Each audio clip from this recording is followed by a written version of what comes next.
Sana kung ano-ano ang makuha kong marka, papagalitan ako ng mama ko. Ha? Ano 'to? Bakit napakadami? Nay, alis na po ako papunta sa paaralan. Teka anak, ano yung marka sa likod mo? Ay, sa harap ng mukha mo.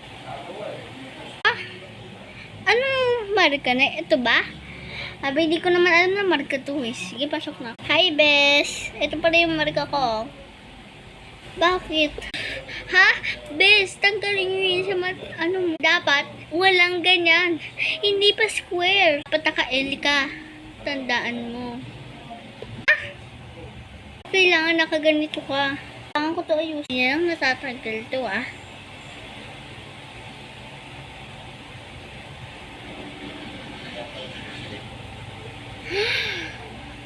Perfect. L po yung nakuha. Mabuti. Sige, pasok. Kinaya